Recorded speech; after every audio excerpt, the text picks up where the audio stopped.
ጤና ይስጥልኝ የተወደዳችሁና የተከበራችሁ የኢትዮኒውስ ቤተሰቦች እንደምናላችሁ ሰላምታችን በያላችሁበት ይድረስ። እነሆ አዳዲስና ወቅታዊ መረጃዎችን አዘጋጅተን ወደ እናንተ ማድረስ ጀምረናል። ከኢትዮኒውስ መረጃዎች ጋር አብራችሁ እንድትቆዩ ግብዣችን ነው። በቅድሚያም አርዕስተ ዜናዎችን አስቀድማለሁ። በአማራ ክልል ጎንደር ቀጠና የተለያዩ አካባቢዎች ከባድ ውጊያ መቀስቀሱ ተሰማ። በተለይም በማዕከላዊ ጎንደር አርማጭሆ ሌሊት ላይ የጀመረው ውጊያ ተባብሶ መቀጠሉ የታወቀ ሲሆን አገዛዙ በደቡብ ጎንደር ዞን በፋኖ ኃይሎች የተነጠቃቸውን ከተሞች መልሶ ለመቆጣጠር በሚል ውጊያ መክፈቱን የመረጃ ምንጮች ተናግረዋል። አፋብን በበኩሉ ከጎንደር ሁመራ ዋና መስመር ላይ የምትገኘውን ሳንጃ ከተማን ተቆጣጥረናል ሲል አስታውቋል። በዝርዝር እናየዋለን። በሱዳን ብሉ ናይል ግዛት የብልጽግና ጦር መሰማራቱና በአካባቢው የተቀሰቀሰው ጦርነት መስፋፋቱ ተሰማ። በሁለቱ ሀገራት ድንበር ላይ የሚደረገው ጦርነት የተባባሰ ሲሆን ከፍተኛ ጉዳትም አድርሷል። ጦርነቱ በቀጠለበት በዚህ ሁኔታ የተባበሩት መንግስታት ድርጅት በኢትዮጵያና በሱዳን ድንበር አካባቢ የተባባሰ ያለው ግጭት በሰላማዊ ሰዎችና በሰብአዊ እርዳታ ላይ ስጋት ፈጥሮብኛል ሲል አስጠንቅቋል። ዝርዝር ይዘናል። የኦሮሚያ ክልል የብልጽግና መንግስት ለጨረቃ ቤቶች የባለቤትነት ማረጋገጫ ሊሰጥ መሆኑ ተሰማ። አገዛዙ ማረጋገጫ የማይሰጣቸው ከተሞች ለይቶ በክልሉ ምክር ቤት ማስወስኗል ተብሏል። ከቅርብ ጊዜያት ወዲህ የሰሜን ኃይሎች መጡብኝ በሚል የኦህዴድ አገዛዝ በኦሮሚያ ክልል የተለያዩ ስልቶችን በመጠቀም ነዋሪዎችን ለሚቀጥለው ጦርነት እየቀሰቀሰና ቅሬታቸውን ለመፍታት እየሞከረ ነው የተባለ ሲሆን ከነዚህ መካከል አንዱ የሆነ የጨረቃ ቤቶችን በህጋዊነት መስጠት የሚለው ቀዳሚ ሆኗል። በዝርዝር እናየዋለን። በኢራን የሚደገፉ ሁቲዎች ጦርነቱ ከጀመረ መጀመሪያ ጊዜ ወደ እስራኤል ሚሳኤል አስወነጨፉም። በመካከለኛው ምስራቅ እስራኤልና አሜሪካ ከኢራን ጋር የጀመሩት ጦርነት አንድ ወር ሲሞላው የሁቲ ታጣቂዎች ወደ እስራኤል ሚሳኤል ተኩሰዋል። ሳውዲ አረቢያ፣ ቱርክና ግብጽ በቀጠናው ያለው ግጭት ለማርገብ በፓኪስታን ሊወያዩ ነው። አንድ ባለሙያ ደግሞ ሁቲዎች በቀይ ባህር ላይ ጥቃት ከፈጸሙ ከፍተኛ ችግር ይፈጠራል ሲሉ ተናግረዋል። አብራችሁን ስትቆዩ እነዚህና ሌሎችን ትሰማላችሁ። መልካም ቆይታ ይሁንላችሁ። በአማራ ክልል ጎንደር ቀጠና የተለያዩ አካባቢዎች ከባድ ውጊያ መቀስቀሱ ተሰማ። በተለይም በማዕከላዊ ጎንደር አርማጭሆ ሌሊት የጀመረው ውጊያ ተባብሶ መቀጠሉን የታወቀ ሲሆን የአገዛዙ ጦር በደቡብ ጎንደር ዞን በፋኖ ኃይሎች የተነጠቃቸውን ከተሞች መልሶ ለመቆጣጠር በሚል አዲስ ውጊያም ከፍቷል። አፋብን ደግሞ ከጎንደር ሁመራ ዋናው መስመር ላይ የምትገኘውን ሳንጃ ከተማን መቆጣጠሩን አስታውቋል።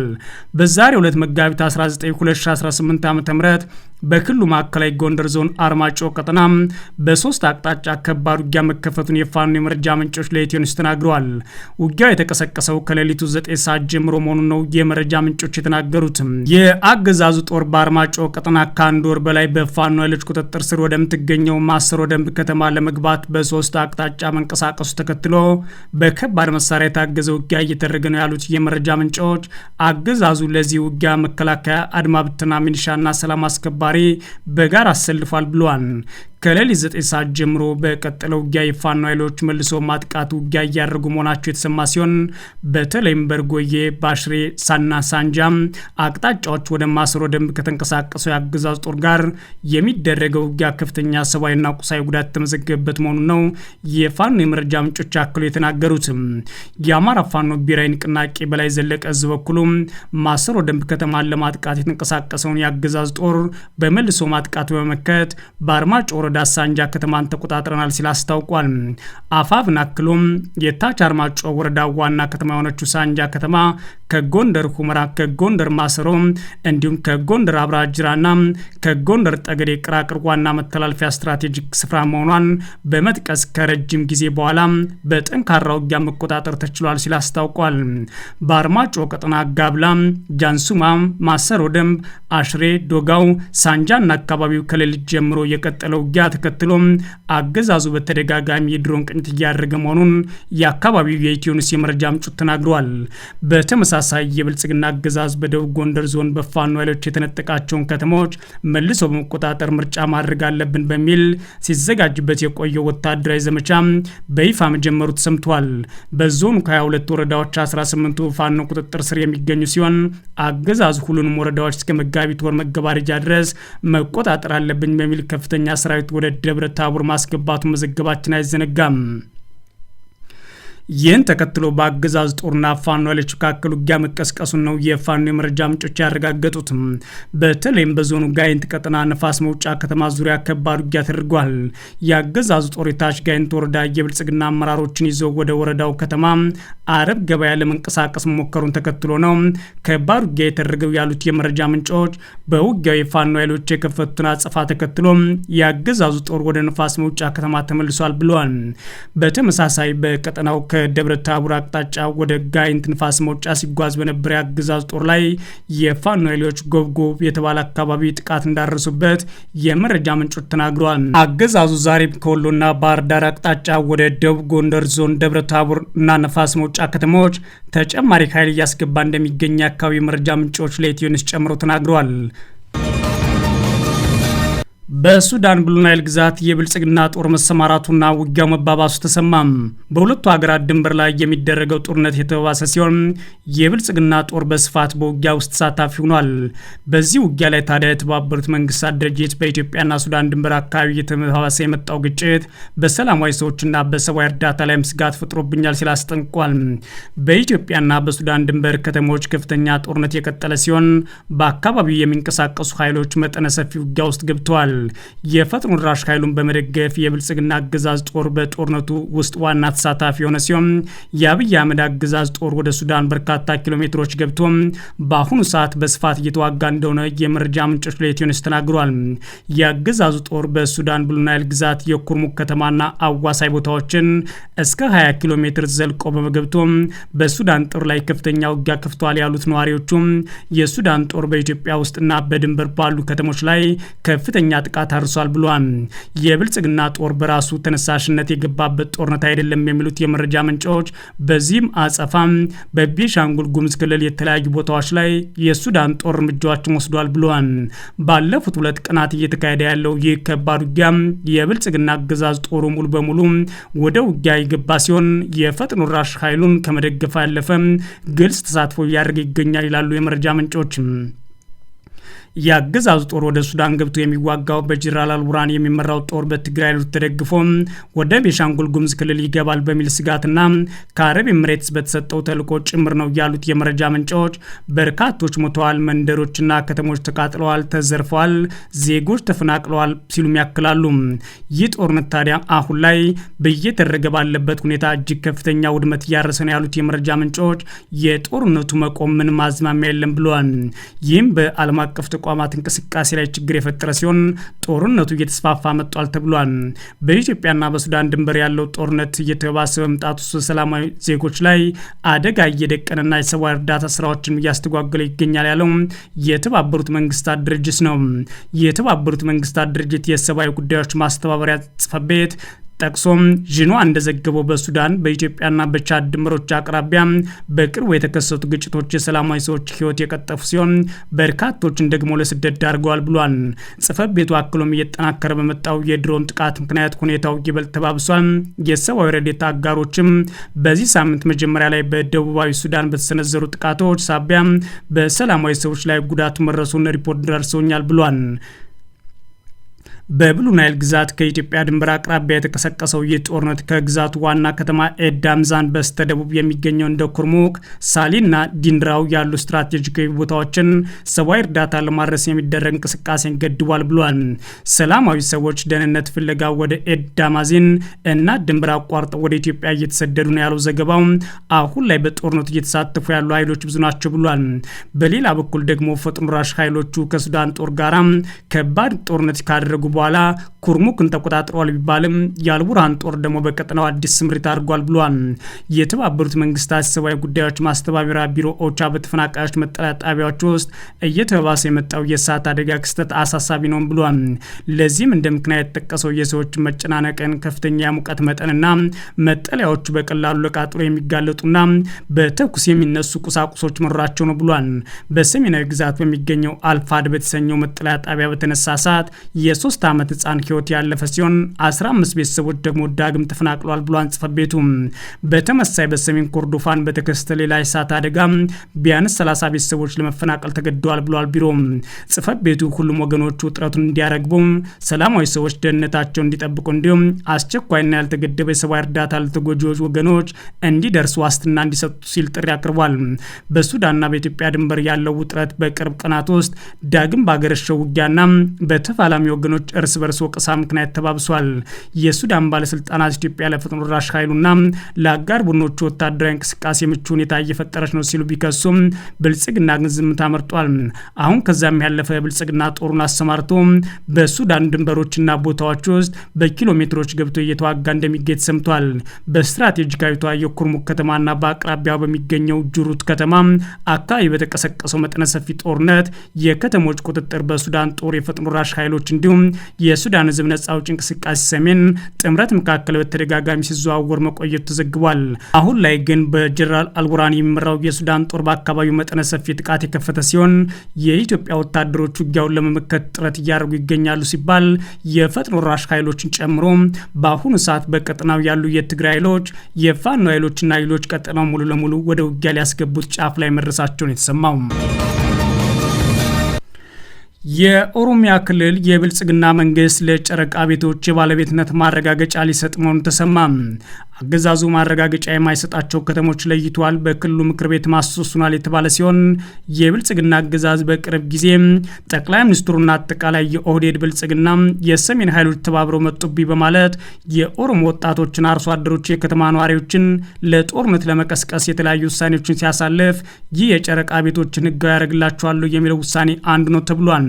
የብልጽግና አገዛዝ በተለያዩ ጊዜ ነዋሪዎችን የሚያሰቃይ፣ ንብረታቸውን የሚያወድም፣ የሚዘርፍ ሲሆን በቅርብ ጊዜያት በሸገር በተሰኘው ከተማና በአዲስ አበባ ዙሪያ እንኳን በአጭር ጊዜ ውስጥ ከ1 ሚሊዮን በላይ ነዋሪዎችን ህገወጥ ናቸው ማለት ንብረታቸውን በማፍረስ ብሔራቸውን መሰረት ያደረጉ ጥቃቶችን በማድረስ ብሔራቸው ተለይቶ ህጋዊ ንብረታቸውና ቤታቸው እንዲፈርስ ያደረገው አገዛዙ አሁን ደግሞ የሰሜን ኃይሎች መጡብኝ በማለት ሙሉ ለሙሉ ህገወጥ ቤቶችን ለኦሮሚያ ወጣቶችና ነዋሪዎች ይሰጣሉ ብሏል። ይህ ውሳኔ የተወሰነው የኦሮሞ ፖለቲካ በአሁኑ ሰዓት በብልጽግና ስር ሊካተት ባለመቻሉና ሙሉ ለሙሉ ከተቃውሞ ጎራ እየተሰለፈ ስለሆነ አሁን ላይ ጥቅማቸውን ለማስከበርና የህዝብ ስብጥሩንም ለማጥፋት በሚል ኦሮሚያንም እንደ ሀገር ለመውሰድ ያስችለናል የሚል ውሳኔን ኦህዴድ አስቦበት የወሰነው ውሳኔ ተብሏል። የብልጽግና የኦሮሚያ ክልል መንግስት በክልሉ ያሉ ህገወጥ ወይም በተለምዶ ጨረቃ ቤት ተብለው የሚታወቁ ካርታና ፕላን የሌላቸው ቤቶች ባሉበት ህጋዊ ሊያደርግና የባለቤትነት ማረጋገጫ ሰነድ ሊሰጥ መሆኑን ያስታውቋል። የክልሉ መንግስት ምክር ቤት ታዲያ በተጨፌ ኦሮሚያ ባሳለፍነው መጋቢት 10 2018 ዓ.ም ባካሄደው 6ኛው የሥራ ዘመን 5ኛ ዓመት 3ኛ መደበኛ ጉባኤ መመሪያውን አጽድቆ ለክልሉ መሬት አስተዳደር ልኳን ተብሏል። ባለፈው ሳምንት የኦሮሞ ነጻነት ጦር ባወጣው መግለጫ አዲስ አበባን ጭምር የኦሮሚያ ለማድረግ የተቻኮለ ያለው የብልጽግና አገዛዝ የሰሜኑን ኃይል ጥምረትና የሰሜኑ ህዝብ ጥያቄ ለማዳፈንና የብሔር መልክ ለማስያዝ ነው ብሎ ነበር። አሁንም እነዚህ ህገወጥ ቤቶች ህጋዊ የማድረግ አሰራር ከዚህ ጋር የተገናኘ ነው። ከከተማ ፕላንና መሰረተ ልማት ጋር ፈጽሞ ሊጻረር በማይችል መልኩ ብቻ እንደሚከወን የሚያትተው መመሪያው በክልሉ ከተሞች የመሬት ሊዝ አዋጅ መሰረት አስፈላጊ ነው፣ ክፍያ ከተፈጸመ በኋላ ሂደቱ ይጀምራል ይላል። ይህ አሰራር የሚከታተሉና የሚያስፈጽሙ በከተማ አስተዳደሮች ያሉ የመሬት አስተዳደር ጽሕፈት ቤቶች መሆናቸውን የሚደነገው የክልሉ መመሪያ አመልካቾች ማመልከቻቸውን የሚያስገቡት ቀንም በይፋ ማስታወቂያ ይገለጻል ይላል። የከተማ መሬት አስተዳደር ጽሕፈት ቤቶች የማመልከቻ መሰረት ያዋቀሯቸውን ባለሙያዎች ወደ ስፍራ በመላክ ቤቱ ያለበትን ቦታ ከከተማ ፕላን ጋር የሚጣጣም መሆኑ ከተጣራ በኋላ ቤቱ ህጋዊ የማድረግና የባለቤት ማረጋገጫ የምስክር ወረቀት መስጠት ሂደቱ ይጀምራል ተብሏል። ከፍተኛ የመሬት ምዝበራ፣ ወረራና ሙስና የሚፈጸምበት የኦሮሚያ ክልል አሁንም ካድሬዎቹና ጥቂት ባለሀብቶች ህጋዊ ያልሆኑ ቤቶችን በመያዝ ህጋዊ ለማድረግ ውሳኔ እያደረጉ ይገኛሉ ተብሏል። ህጋዊ የሚደረግ የመኖሪያ ቤት በጣም በካርታ መሬት ተለክቶ ከከተማው የመሬት ሽንሸናና ደረጃ ወይም ስታንዳርድ የሚተርፍ ከሆነ መሬቱ ወደ መሬት ባንክ ተመላሽ እንደሚደረግ መመሪያ አትቷል። እነዚህ ህገወጥ ቤቶች ደግሞ ህጋዊ የማድረግ ስራ ሸገር፣ አዳማ፣ ቢሸፍቱ ከተሞች እንደማያካትት ዋዜማ ሬዲዮ መመሪያውን ተመልክቻለሁ ብላለች። ክፍያን በተመለከተ በሊዝ ስርዓት በሚተዳደሩ ከተሞች በከተማ የመሬት ደረጃ መሰረት የከተማ መሬት ሊዝ አዋጅ ከጸደቀበት ከጥር 24 2005 ጀምሮ ያለውን የሊዝ ውዝፍ ክፍያ እንዲሁም የጣራና ግድግዳ ግብር ክፍያን አመላካች መክፈል እንደሚኖርበት መመሪያ ይደነጋል። በመሬት ሊዝ ስርዓት ስር ባልገቡ ከተሞች የሚገኙ ቤቶች ደግሞ ከጥር 24 2005 ጀምሮ በከተማው ደረጃ ተሰልቶ የመሬቱ ክራይ እንዲሁም የጣሪያና ግድግዳ ግብር ክፍያ በተጨማሪም የክፍያው 30% ቅጣት መክፈል አለባቸው ተብሏል። የብልጽግና አስተዳደር በኦሮሚያ ክልል እነዚህን ህገወጥ ቤቶች ህጋዊ ያደርጋሉ ያለው በዋናነት ነዋሪዎችን ይጠቅማሉ የሚለው በሂደት የሚታይ ሆኗል። እነዚህ ህገወጥ የመኖሪያ ቤቶች ወደ ህጋዊ መንገድ የመመለስ ሂደት በአንድ ዓመት ጊዜ ውስጥ ገደብ ውስጥ ተሰርቶ እንደሚጠናቀቅ መመሪያው የሚያዝ ሲሆን ለሚፈጠረው ማንኛውም መዘግየትና መጓተት የወረዳው አስተዳዳሪዎች፣ የከተማ ከንቲባዎች፣ በየደረጃው ያሉ የመንግስት መስሪያ መሬት አስተዳደር መዋቅሮች ተጠያቂ ይሆናሉ ሲልም ያስጠንቅቃል። የኦሮሚያ ክልል የከተሞች ፕላን ኢንስቲትዩት በበኩሉ ከክልሉ መሬት አስተዳደር ቢሮ ጋር ለስራው መሳካት ቅንጅት ፈጥር ያለው ማለቱን ዋዜማ ሬዲዮ ነው የዘገበው። በኢራን የሚደገፉ ሁቲዎች ጦርነቱ ከተጀመረ ለመጀመሪያ ጊዜ ወደ እስራኤል ሚሳኤል አስወነጨፉ። እነዚህ ሁቲዎች በቀይ ባህር ላይ ጥቃት የሚፈጽሙ ከሆነ ጉዳዩ ከፍ ይላል ሲል አንድ ባለሙያ ተናግሯል። በመካከለኛው ምስራቅ እስራኤልና አሜሪካ ከኢራን ጋር የጀመሩት ጦርነት አንድ ወር ሲሞላው የሁቱ ታጣቂዎች ወደ እስራኤል ሚሳኤል ተኩሰዋል። ሳውዲ አረቢያ፣ ቱርክና ግብጽ በቀጠናው ያለው ግጭት ለማርገብ በፓኪስታን ለመወያየት ተዘጋጅተዋል። በኢራን የሚደገፉት ሁቲዎች ባለፈው አንድ ወር እጃቸውን ሰብስበው የተቀመጡበትን የመካከለኛው ምስራቅ ጦርነት በዛሬው ዕለት ተቀላቅለዋል። የየመኖቹ ታጣቂዎች ወደ ኢራን ሚሳኤል ማስወንጨፋቸውን ተናግረዋል። የእስራኤል መከላከያ ሰራዊትም ከየመን ሚሳኤል መጎንጨፍን ገልጿል። በቻታም ሃውስ የምርምር ባልደረባ የሆኑት ፍሪያም አልሙስሊም በሌላኛው ወሳኝ ዓለም አቀፍ የንግድ መስመር ላይ የተቀመጡት ሁቲዎቹም በኢራን ጦርነት ውስጥ መሳተፋቸው ትልቅ ትርጉም እንዳለው ተናግረዋል። ሁቲዎቹ እስካሁን ቀይ ባህር ላይ ጥቃት እንደሚፈጽሙ አለመግለጻቸው ተመራማሪው ቱዴይ ለተሰኘው የቢቢሲ የራዲዮ ፕሮግራም አስረድተዋል። ባለሙያው ሁቲዎቹ ራሳቸውን ከሌላኛው የአሜሪካ ጥቃት ለማትረፍ እየሞከሩ ሊሆን ይችላል የሚል ምልከታም አላቸው። የአሜሪካ ፕሬዝዳንት ዶናልድ ትራምፕ አስተዳደር ሁቲዎቹ በቀጠናው ጥቃት እንዳይፈጸም ለማድረግ ከዩናይትድ ኪንግደም ጋር በመሆን በ2025 በቦምብ የመደብደብ ዘመቻ ከፍቶ ነበረ። ኢራን የሆርሙዝ ወሽመጥ ሙሉ በሙሉ ለመዝጋት እየዛተች ባለችበት በዚህ ወቅት ሁቲዎቹ የቀይ ባህር ጉዞ የሚያግዱ ከሆነ ምን ሊፈጠር እንደሚችል ለባለሙያው ጥያቄ ቀርቡላቸዋል። አል ሙስሊም አስፈሪ ነው፣ አሁንም አስፈሪ ቅዠት ውስጥ ነው ያለ ነው፣ ይሄ ደግሞ ከቅዠቶች ሁሉ የከፋው ነው ብሏል። የጋዛ ጦርነት ከተጀመረ በኋላ ሁቲዎቹ በቀይ ባህር የሚያልፉ መርከቦችን ሲያጠቁና ወደ እስራኤል ሚሳኤል ሲተኩሱ ነበር። ይህንን እርምጃ የወሰዱት ለፊልስጤማውያን ያላቸውን አጋርነት ለማሳየት እንደሆነ በወቅቱ ገልጸው ነበር። ሁቲዎቹ በባህር መስመሩ የሚያልፉ የንግድ መርከቦችን በድሮና በሚሳኤል ሲያጠቁም ነበር። ጀልባና ሄሊኮፕተር በመጠቀም በቀይ ባህር መጓዝ አስቸጋሪ አድርገውትም ነበር። በዚህ ምክንያት ከኩባንያዎቹ የመርከቦቻቸውን የቀይ ባህር መስመር በመቀየር በሌላ አቅጣጫ ረጅም ጉዞን ለማድረግ ተገደውም ነበር። የፓኪስታን ውጭ ጉዳይ ሚኒስትር ኢሻቅ ዳር አገራቸው ታዲያ አሁን ላይ የሳውዲ አረቢያ፣ የቱርክና የግብጽ የውጭ ጉዳይ ሚኒስትሮችን እንደ አውሮፓውያን አቆጣጠር ከመጋቢት 29 እስከ 30 በዋና ከተማዋ እስላማባድ ተቀብላ በኢራን ጦርነት ጉዳይ እንደምታነጋግር ተሰምቷል። ሚኒስትሮቹ ቀጠናው ውስጥ ያለውን ውጥረት ለማርገብ በሚደረጉ ጥረቶች ላይ አተኩሮ እንደሚወያዩ ሚኒስትሩ በኤክስ ገጻቸው ጽፈዋል። የግብጽ ውጭ ጉዳይ ሚኒስትር ውይይቱ በፓኪስታን ዋና ከተማ እንደሚካሄድና ለዚህ ሚኒስትሩ ወደ ስፍራው ማምራታቸውን የሚያረጋግጥ መግለጫ አውጥተዋል። ፓኪስታን በቀጠናው የሰላም አደራዳሪነት ሚና ለመጫወት ጥረት እያደረገች ትገኛለች። ኢስላማባድ በአሜሪካና በኢራን መካከል የሚደረገው ውይይት ለማስተናገድ ሀሳብ ማቅረባለች። እነዚህ ውይይቶች ይካሄዱ እንደሆነ እስካሁን ምንም አይነት ማረጋገጫ ግን አልተገኘም።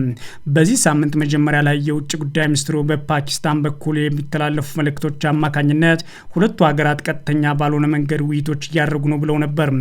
ትራምፕ በዚህ ሳምንት መጀመሪያ ላይ ፓኪስታን የጠቅላይ ሚኒስትር ሼባዝ ሻሪፍ የጻፉትን የኤክስ ልጥፍ ፎቶ በማንሳት በትሩዝ ሶሻል ገጻቸው ላይ አጋርተዋል። ሻሪፍ በጻፉት ጽሁፍ ፓኪስታን የሚደረጉ ንግግሮች ለማስተናገድ ዝግጁ እንደሆነች ተናግረው ነበር ይላል ቢቢሲ በዘገበው። የተወደዳችሁና የተከበራችሁ የኢትዮ ኒውስ ቤተሰቦች መረጃዎቻችን እነዚህ ነበሩ። መልካም ጊዜ እመኛለሁ።